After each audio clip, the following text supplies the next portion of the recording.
AMD Ryzen 9 7950X 3D flagship Zen 4 CPU is now available for $629. ASUS teased their new TUF Gaming GeForce RTX graphics card, probably the RTX 4060 Ti.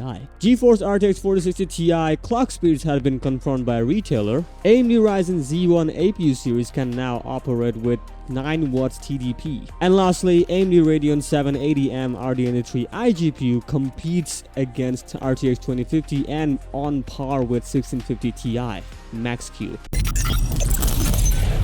This is Tech Track. So firstly, we have eBay just listed this AMD Ryzen 9 7950X 3D 7016 core processor, and if you look closely enough, the pricing we are getting is $629.99, basically $630, and well, the retail pricing was $698.99, $700 basically. So yeah, there's a price cut of $69 nice dollars, and that's pretty good, 10% off, and you can save a lot basically here, so that's pretty good. $629 is now pretty much appealing too, because it's a top of the line flagship CPU here, so not bad. Next up, we have ASUS tweeted this. Basically, they're saying, "Hey, recruit," and well, they're saying this is their new ASUS TUF variant. Well, basically, that's the ASUS TUF graphics card, the newer model, of course. We don't know which model yet, but if you look closely, the date that they're providing is May 10th, 9 a.m. NYC, May 10th, 3 p.m. Berlin, and May 10th, 9 p.m. Taipei. That's the live stream they're going to be unveil, and well, that's the winner that they're going to be announcing for something that they have been doing. But yeah, basically, they'll be announcing their new GPU, and I believe that's probably the RTX 4060 Ti, because that's, the timeline matches well, so we'll see about that. Next up, we have Momomo_US just tweeted this. Basically, this is a retailer that leaked this information for the RTX 4060 Ti, and if you look closely, we have a lot more information. And well, that is that RTX 4060 Ti will have 8 gigs of memory support, just like the 7600, and it will be coming at 128 PCIe bus speed and G6 memory with the speed of the GPU die, of course, of 2685 megahertz, which is pretty much expected, higher than previous, obviously, but yeah, 2685 will be or 2685 megahertz will be the clock speeds. So that's interesting. That's gonna be nice. And we also have some I/O support, basically HDMI support, which we don't know is it's gonna be 2.0 or 2.1, probably 2.1, I'm guessing. It will also support DP port 3 of them, and HDCP. Well, basically DP base, that's what the main thing is. And we also have another clock speed, which is 2670 and 2535. I'm guessing this is the lower end model, and this is more of a bit overclocked, and this is the highest end, because there's not a huge difference here. 2670, 2685. This is the highest model we're looking at, and that's a bit cut down. Well, not really cut down. The clock speed can differ, right?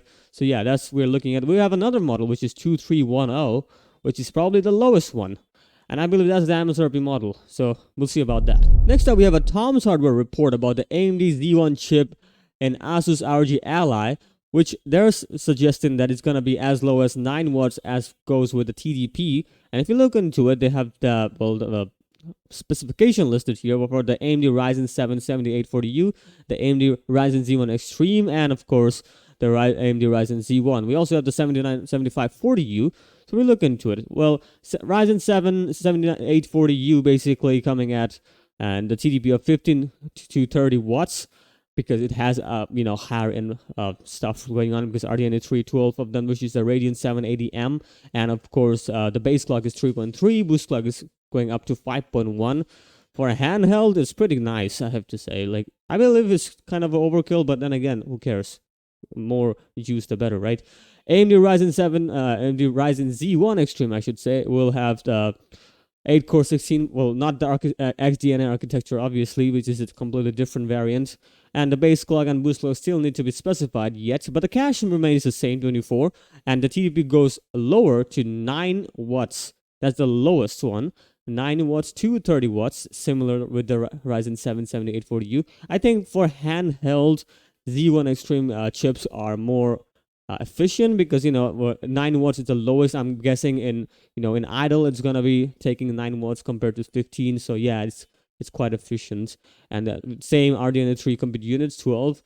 And the Z1 will also have 9 watts 30, but the cache, as we already know, is go down with the core clocks.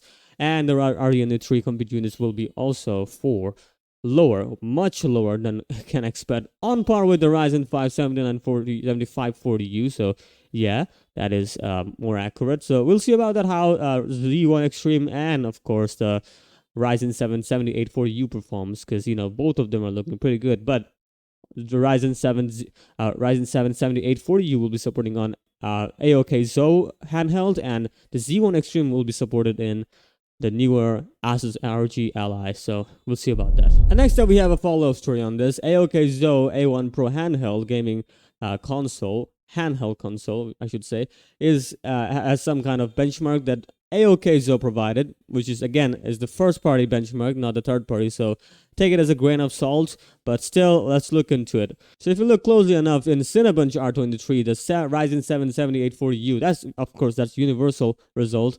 And if you look into it, it's getting a multi-core of 14,730 score, and the single core is pretty good, 1,756. So single core is looking very high compared to even the Ryzen 9 6900HX and the Ryzen 7 6800U. So yeah, they're pretty good. And this is on par with i7 12H700H. So also pretty good because single core score tends to translate more in terms of gaming.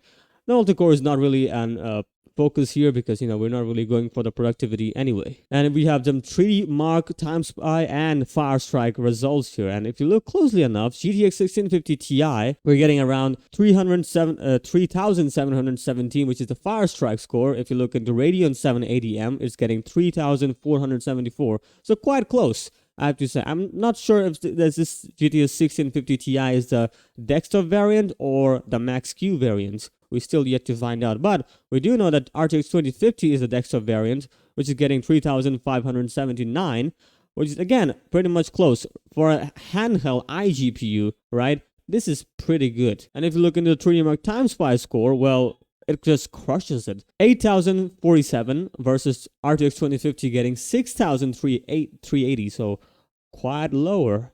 But GTX 1650 Ti, I'm guessing this is the desktop variant, is getting much higher, 8,338 still. They're in the 8,000 mark, so not bad, I have to say. And of course, this is a true successor of the Radeon 680M, because if you look into it, Radeon 780M is way ahead compared to the Radeon 680M. And this is the gaming benchmark that they have provided, the AOK Zo community, or the company here. They are providing some benchmarks here. Well, not comparing the games with the other cards, but let's look into it. Forza Horizon 5 is getting 60 FPS on graphics quality, which is high at 1920 versus into 1200, not 1080. It's a 1200. So still, the resolution count is higher still. And we're getting 60 FPS. I'm guessing that's can fluctuate, but again, 60 FPS they're providing. Elden Ring, that's graphics quality is medium, and the resolution is a bit lower, which is 1280 by 800. Still not a fair comparison if you look into the Horizon 5 here, but yeah, just that's the result they're looking at, they're giving us, so we can't really compare that much. But yeah, 1280 by 800 getting 60 FPS. Monster Hunter World getting 60 FPS, similar graphics quality of high, and the resolution is same as the Elden Ring. Wolong Fallen Dynasty is getting 45 FPS, but the resolution is also cut down or lower, which is 1280 by 800, and the graphics quality though is the highest one. Genshin Impact is getting 60 FPS, and the resolution is 1920 by 1200. Again, graphics quality is medium. And Last of Us, we're getting 55 to 60 FPS. They're just giving a fluctuation result. But then again, it's a 1280 by 800, but low graphics settings. God of War 4 getting 60 FPS, and the graphics quality is low, resolution 1280 by 800. And Hogwarts Legacy, we're getting 55 to 60. Graphics quality remains low, and the resolution is also low, 1280 by 800. And lastly, Marvel's Spider-Man Miles Morales getting 55 to 60.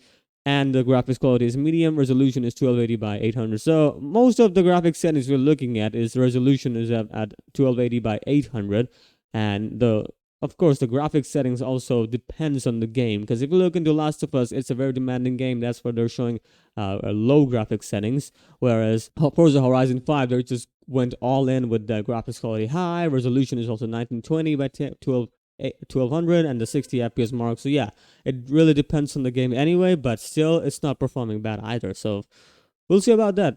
We'll see how the competition grows up in the handheld community.